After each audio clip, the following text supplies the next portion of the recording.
buenas tardes, ¿cómo le va a todos ustedes? Acá en Nuestra Voz vamos a tener dos voces diferentes. Ya en instantes le voy a explicar porque son dos voces diferentes.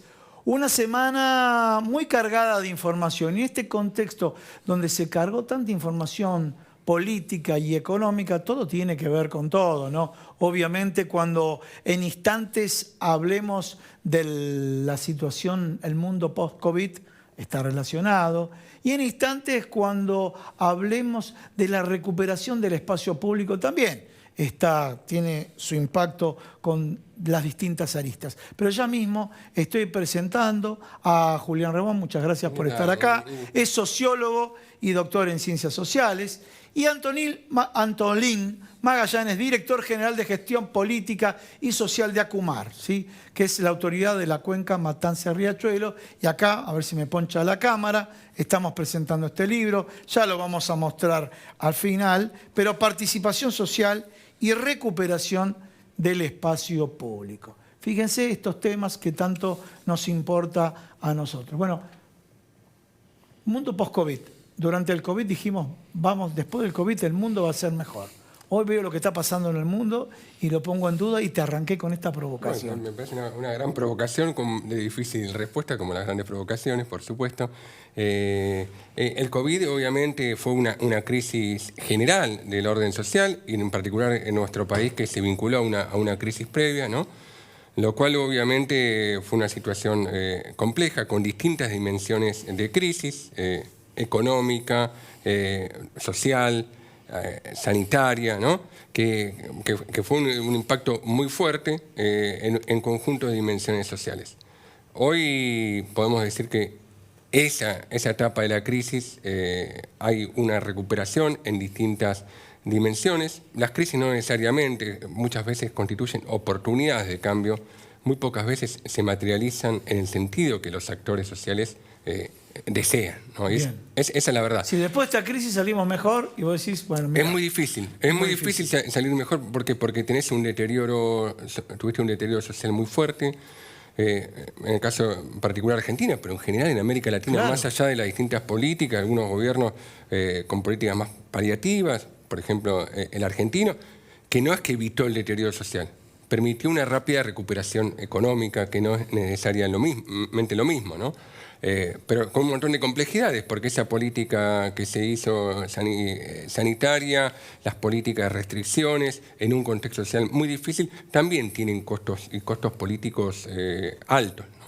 Entonces ahí hay una gran complejidad porque hoy no tenemos en nuestro país una crisis, no podemos decir que estamos en la crisis de la pandemia, hay recuperación económica, hay recuperación bastante fuerte del empleo. Pero, por ejemplo, podemos decir que tenemos, llamado a atención críticos en áreas capaz que no la teníamos en la misma dimensión. A ver, ¿qué áreas? Sí, la dimensión política, por ejemplo. Sí. Y también la dimensión inflacionaria, que es algo persistente de la Argentina, pero en el primer año de la pandemia hubo un atenuamiento y ahora, en el contexto que salimos del contexto de la pandemia, entramos en un contexto de guerra, ¿no? Dos de los grandes problemas históricos de la humanidad, ¿no? La guerra y la peste nos atraviesan, y cuando obviamente se atraviesan procesos sociales, depende mucho de en qué situación uno está. Claro. Y Argentina está en una situación de una debilidad sistémica, herencia del pasado, y dificultades para resolver. Entonces, hoy tenemos esta complejidad. Durante la pandemia, los sectores populares en general tendieron a la desmovilización, excepto, uno podría decir, en la cuestión de la tensión territorial, ¿no? Sí, ¿no? Y también hubo, o sea, de las movilizaciones grandes que yo recuerdo, una que tuvo impacto económico, me refiero cuando se decidió la estatización de Vicentín. Sí. Un sector de la sociedad. Sí. No sé si es concomitante a otros sectores que dijeron, bueno, estoy en contra de las medidas restrictivas, que lo vimos acá. Esos sectores que fueron muy duros, siempre de alguna manera, algunos de ellos se aproximan a la derecha. No sé cómo lo ves vos. No. O de pronto lo mío es una simplificación errónea. Obviamente cuando hablamos rápido siempre simplificamos, es parte del oficio. Pero en Argentina, con mucha nitidez desde 2008, hay una cultura de movilización antipopulista, que se expresa con distintos pretextos a lo largo de los años recientes. Bueno, y durante la pandemia tuvo distintas expresiones, ¿no? Con el tema de la reducción del sueldo a los políticos, el tema posterior de una supuesta liberación masiva de presos, el tema de las restricciones a la pandemia, y el tema de Vicentín obviamente fue un elemento que logró articular y detonar la movilización, ¿no? Y obviamente Vicentín es una clara muestra. Hubo durante la pandemia una actitud y una capacidad de movilización por parte de la derecha y los sectores medio altos que no la tuvieron en la escena pública por razones en parte obvias, ¿no? Las restricciones sanitarias, pero no la tuvieron los sectores populares. Los sectores populares... Quiero interrumpirte con el tema Vicentín, porque vos fíjate qué paradoja, ¿no? Se movilizaron, pero nadie se movilizó por la estafa que cometieron con los bancos. Entre ellos bancos del Estado, Banco Nación, Banco Provincia. La estafa que hicieron con bancos internacionales, si yo quiero defender el capital privado, estafaron a capitales privados internacionales. Estaban licuando la deuda, pidiendo créditos, no siendo controlados por el Banco Central. Su propia capacidad crediticia se hizo caso omiso y por eso pudieron contraer más deuda de la que le permitía. Y eso parece que no está instalado en la sociedad. Está instalado en la sociedad que quisieron estatizar. Lo que sí creo que en la sociedad se pudo instalar y estuvo sentado ahí en el lugar donde están ustedes. Cuando estuvo Pedro Peretti fue el que dijo: Gustavo, en los puertos nunca se pesan los granos, ¿sí? Y Vicentín era muy importante el puerto ese porque no se pesan los granos, ¿no? Entonces voy al tema de la paradoja, cómo la sociedad castigó un concepto de estatizar porque era populista y no castigó cuánto defraudó a los acreedores Vicentín, ¿no? Es complejo que un gobierno vaya muy por delante en medidas de cambio de lo que va a la sociedad civil. El kirchnerismo, sin embargo, lo hizo en algunos momentos de la historia. Creo que en el caso de Vicentín, si bien hubo movilizaciones, hubo denuncias, obviamente no tuvieron la repercusión que tuvo el rechazo a una medida de un gobierno que parecía en ese momento muy fuerte, ¿no? Porque estaba conduciendo y con una imagen la batalla, ¿no? En medio contra una guerra, contra la pandemia, una imagen muy alta, y fue el momento de querer operar. Creo que ahí una medida en la dirección correcta no tuvo la preparación y la articulación necesaria, ¿no? Una medida como esa creo que debería haber sido precedida, o en el mismo momento que se decreta, de un proceso de movilización social que le dé sustento y legitimidad. Los que toman la iniciativa son ellos, son los sectores vinculados a Vicentín, pero todo ese sector que articula lo que es la movilización, yo diría, antipopulista. ¿No? Este modo, y déjame terminar acá, digo, en Argentina es un elemento determinante en la última década, pero en distintos momentos de nuestra historia, la movilización, la protesta social como un modo complementario de realizar la disputa política. Que no se reduce a la competencia electoral y no se reduce al Parlamento o al ejercicio del gobierno, ¿no? La protesta en este país como un modo complementario a la disputa política. Complementario, contradictorio y desbordante del sistema político complementario, formal. Contradictorio y desbordante, me quedo con esa frase y paso ya con Antolín, Magallanes. Bueno, participación social y recuperación del espacio público. Qué importante recuperar el espacio público, y la pregunta que te hago es: ¿por qué se perdió el espacio público? Bueno, todos nos lo perdimos, pero hemos perdido gran parte y creo que es necesario crear nuevos espacios públicos. Me parece que tiene que ver un poco con lo que estaban hablando antes. Me parece que estos últimos 2 años fueron una gran reflexión del lugar donde vivimos, de cómo estamos insertos en un ambiente que ha ido cambiando, que ha ido mutando y que nos ha traído estas complejidades como esta pandemia, por ejemplo. Claro. Entonces el espacio público se volvió un lugar muy preciado, sobre todo en la etapa de la pandemia, por toda la comunidad. O sea, recordemos todas las imposibilidades de disfrutar de un espacio público que hubo. Bueno, en este libro que hicimos con el Centro de Estudio de Desarrollo Territorial y Social, la idea es poner en valor 5 o 6 experiencias donde la participación ciudadana es importante a la hora de recuperar estos lugares, y donde como a veces el Estado no mira, pero sí la ciudadanía puede tener un espacio de participación donde discute, digamos, cómo transformar una parte de la ciudad. ¿Y la ciudadanía está comprometida? Hay sectores que están comprometidos y hay sectores que se comprometen por necesidad, pero bueno, en estos casos encontramos, sí, ciudadanía muy comprometida que recuperó lugares que estaban condenados al desuso social o al desuso urbano y que le fueron una puesta en valor que significa una puesta en valor de un lugar ambientalmente vivible y también la posibilidad de generar amplias tramas sociales de trabajo, de colaboración, de producción de saberes, de participación ciudadana. O sea, entender el espacio público como un lugar de encuentro y un lugar donde, digamos, están en disputa muchas cosas, ¿no? O sea, a veces las propuestas del Estado que no son condicentes con la de los ciudadanos, a veces la de los ciudadanos, digamos, cómo se resuelven esas tramas complejas. ¿Te puedo interrumpir? Sí. La urbanización. Sí. ¿Sí? Sí. Y cuando veo urbanización, ¿sabes Sí. por qué? Como este programa se emite por todo el país, podemos hablar de Salta, podemos hablar del sur, podemos hablar de distintos lugares. Yo en su momento viví en Río Negro, en la ciudad de Bariloche y demás. Y la complejidad, porque a ver, relacionándolo con medio ambiente, urbanización y espacio público, el tema de la tala indiscriminada. Estoy hablando del sur, pero también lo podemos asociar con lo que pasó con los incendios que hubo en la cuenca del Paraná y demás, que hay un juego ahí en el tema de la urbanización por un lado y aquellos que dicen cuidado que esto es espacio público, cuidado que esto es medio ambiente, ¿no? ¿Cómo se compatibiliza? Y discúlpame, y otro tema también. Veo en aquellas ciudades que están creciendo o la capital federal que se está extendiendo a provincia de Buenos Aires, en el caso del partido 3 de febrero estoy viendo nuevos barrios donde construyen y la pregunta que me hago es, ¿hay plazas? No. ¿Las cloacas dan abasto? ¿El sistema de agua potable será suficiente para los 10 edificios que veo ahora en obra, ¿no? Y este tema está asociado al espacio público. Está asociado al espacio público, está asociado a la distribución, a la desigual distribución demográfica que tiene este país, Bien. a la gran concentración que tienen algunos, sobre todo en las ciudades, ¿no? Sobre todo en Buenos Aires.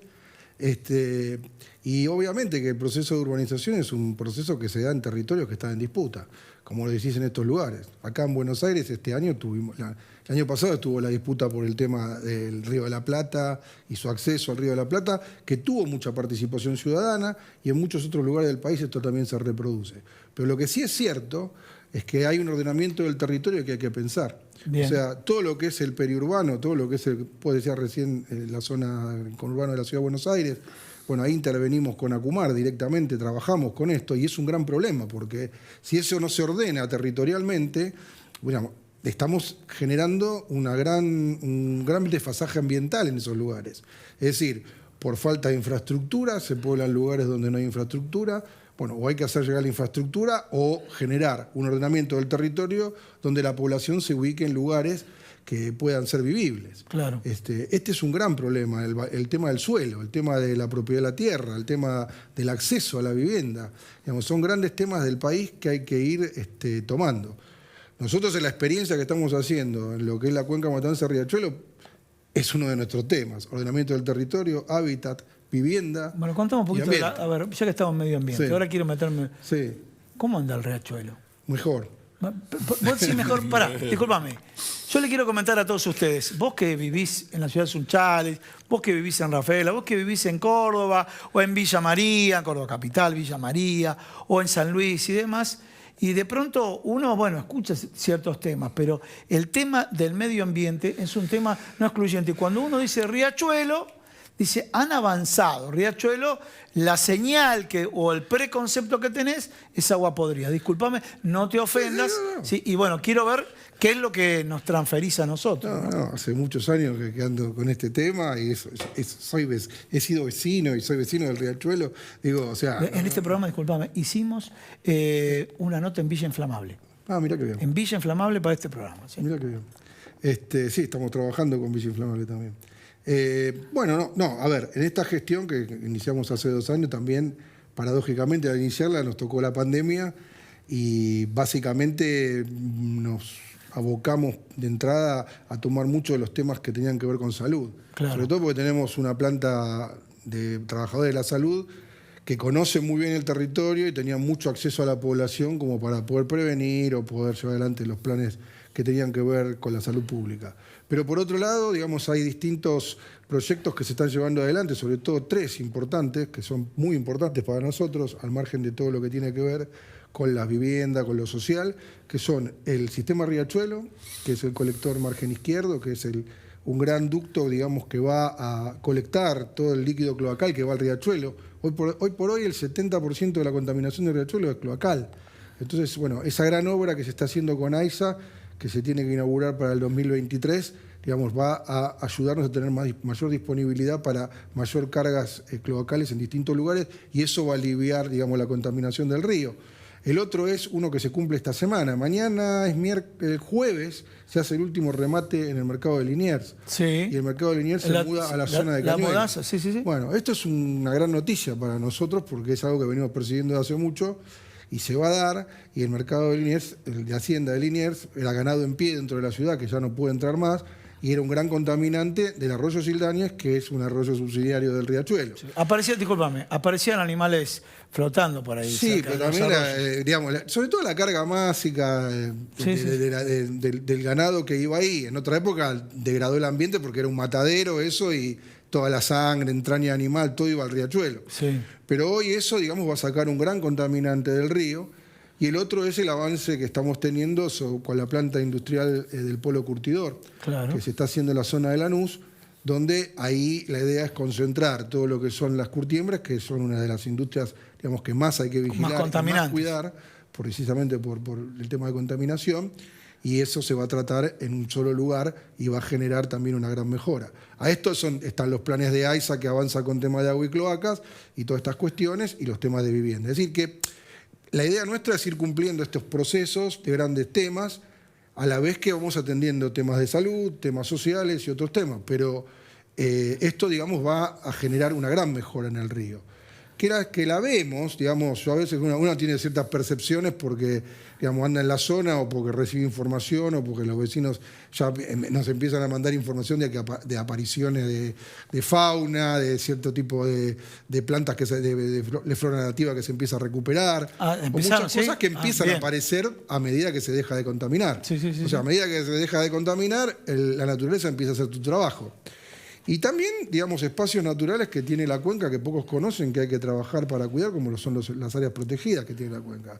O sea, la cuenca tiene 3 espacios, como son la Reserva Municipal de Ciudad Evita, en la zona de La Matanza, la Laguna de Rocha en 3 de febrero, y Santa Catalina en Loma de Zamora, que son los 3 lugares reproductores de biodiversidad muy importantes, digamos, para la recuperación ambiental de toda la zona y del Riachuelo también.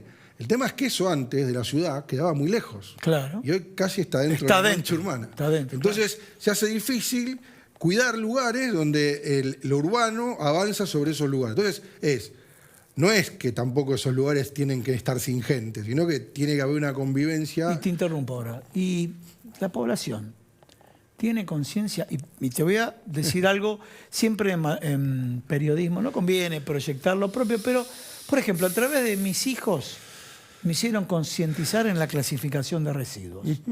A tal punto que, como tengo el tachito verde, ustedes saben de qué es, me estoy dando cuenta del volumen semanal de productos reciclables que no tenía conciencia durante toda mi vida. Y fue... O sea, el factor sensible que me motivó fueron mis hijos. Cada uno tendrá su factor sensible. La pregunta que hago, por ejemplo, bueno, ahora tengo que acordarme una laguna que está por la zona de Moreno y demás, me dicen que encuentran vidrios tirados, todo. La pregunta es, ¿la gente va tomando conciencia de este tema del cuidado del medio ambiente y de lo reciclable? Porque ustedes están buscando recuperar espacios, recuperar fauna y biodiversidad, y de pronto la gente no toma conciencia de ello, ¿no? Yo creo que digamos, no es homogéneo, pero sí hay avances. Sobre todo, por ejemplo, es un tema de agenda muy importante para la juventud, el tema ambiental. O sea, eso es cierto. O sea, el tema de los jóvenes lo han tomado como un tema de referencia de juventud. O sea, el problema es hoy, no es mañana. Sí. O sea, entonces eso es muy importante. Después también lo notamos en la demanda que hay de capacitación en temas ambientales, por ejemplo, en las escuelas. Los docentes, primarios, secundarios, nosotros trabajamos muchísimo con ellos. Bien. O sea, y cómo trabajar estos temas ambientales en las aulas. Hay creciente, digamos, un creciente compromiso, yo creo que se demostró en distintas cuestiones.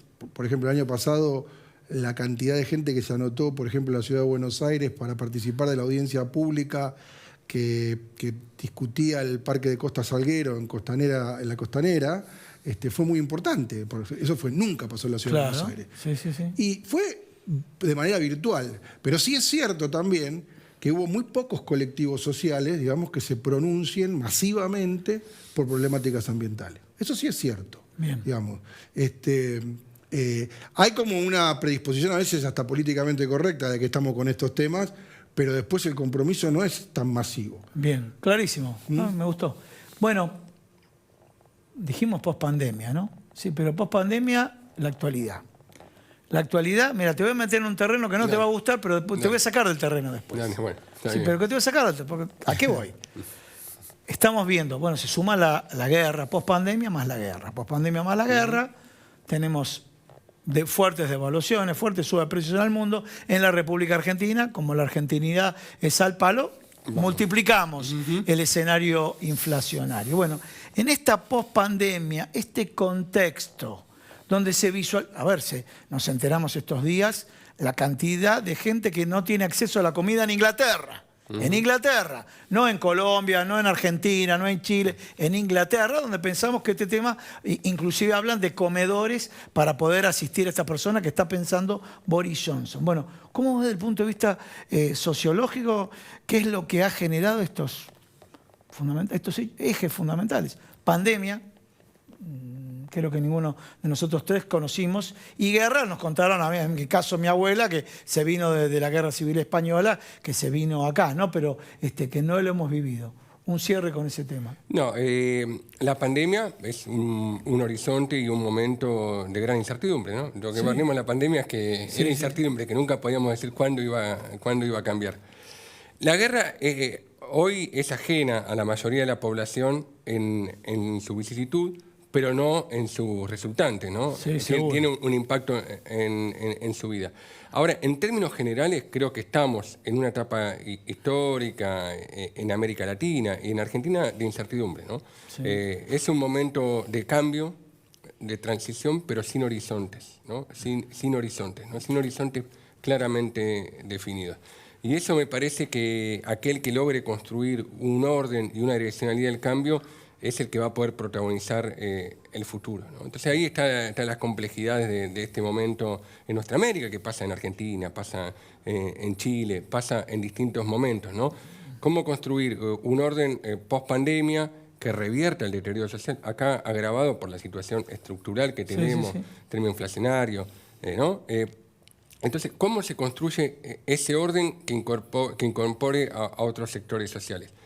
Obviamente, a la derecha hay intentos de respuesta de construir un orden, ¿no? De forma mágica, de forma, ¿no? Milagrosa. Milagrosa, con recetas que sabemos que atrasan, con recetas que juegan con lo autoritario en nombre de la libertad. Y bueno, de este contexto, obviamente, entiendo que, por supuesto, cuando uno gobierna hay que construir el orden, pero también hay que construir la capacidad de producir el cambio y expresar esos malestares positivamente. Ese es un desafío, creo, para todas las fuerzas progresistas de América Latina, cómo ser las fuerzas del cambio y construir ante esta incertidumbre, porque creo que la pandemia fue incertidumbre, la guerra vuelve a traer un contexto de incertidumbre, construir una direccionalidad, un nuevo orden, ¿no? Que en una realidad que va a ser permanentemente cambiando, de esperanza y expectativa a la gran mayoría de la población y, sobre todo, a los sectores populares. Julián Antolín, muchísimas gracias. Vuelvo nuevamente a este libro de Antolín, que lo habíamos visto hace un rato, ahí en plano corto. También escribiste sobre empresas recuperadas vos, ¿no? Sí, así es. Un tema muy importante, no da para el programa del día de hoy, pero lo vamos a desarrollar. Señores, un pequeño corte, no te vayas, quédate con nosotros. Atilra es artífice de un proyecto solidario, colectivo y social. Es una realidad que crece, se desarrolla, vive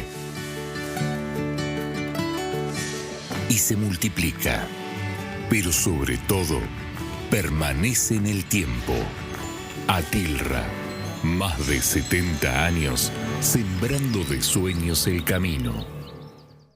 Bueno, señores, cerramos el programa el día de hoy, pero le quiero comentar que el próximo sábado, a ver si tenemos las imágenes, porque vamos a tener la presentación en la Sociedad Rural Argentina, lo estamos viendo ahí, el libro escrito por Etín Ponce, Desde el alma, relatos y aforismos del Pago Chico a la aldea global. El día, ahí tenemos, fíjense, el día 14 de mayo a las 19 horas se presenta el libro en el stand 705 del Grupo Octubre, Pabellón Azul, que está prologado por Felipe Piña y también está prologado por Alejandro Apo. Y el día 24 de mayo se va a presentar el libro en el auditorio del set de Atirra en la ciudad de Sunchales. Y se van a hacer las presentaciones en todas las seccionales de Atilra. Señores, vamos a tener imágenes. El próximo jueves vamos a pasar a algún extracto de lo que fue la presentación del libro. Yo hago los agradecimientos y me refiero, obviamente, primero a la institución Atilra, a los invitados que vienen a todos los programas, a todas las autoridades del Consejo Directivo de Atilra y ahora quien permite tener un look diferente en todos los programas y me refiero a Sastrería Windsor, que lo tenemos ahí, www.sastreriawindsor.com.ar o @sastreriawindsor. Este saco, esta camisa es de Sastrería Windsor. Señores, nos vemos el próximo sábado en la edición especial de Nuestra Voz, esa edición musical de arte, poesía y cultura. Y todos los días jueves, 19:30 horas, acá, por Argentinísima Satelital, la señal más federal del país.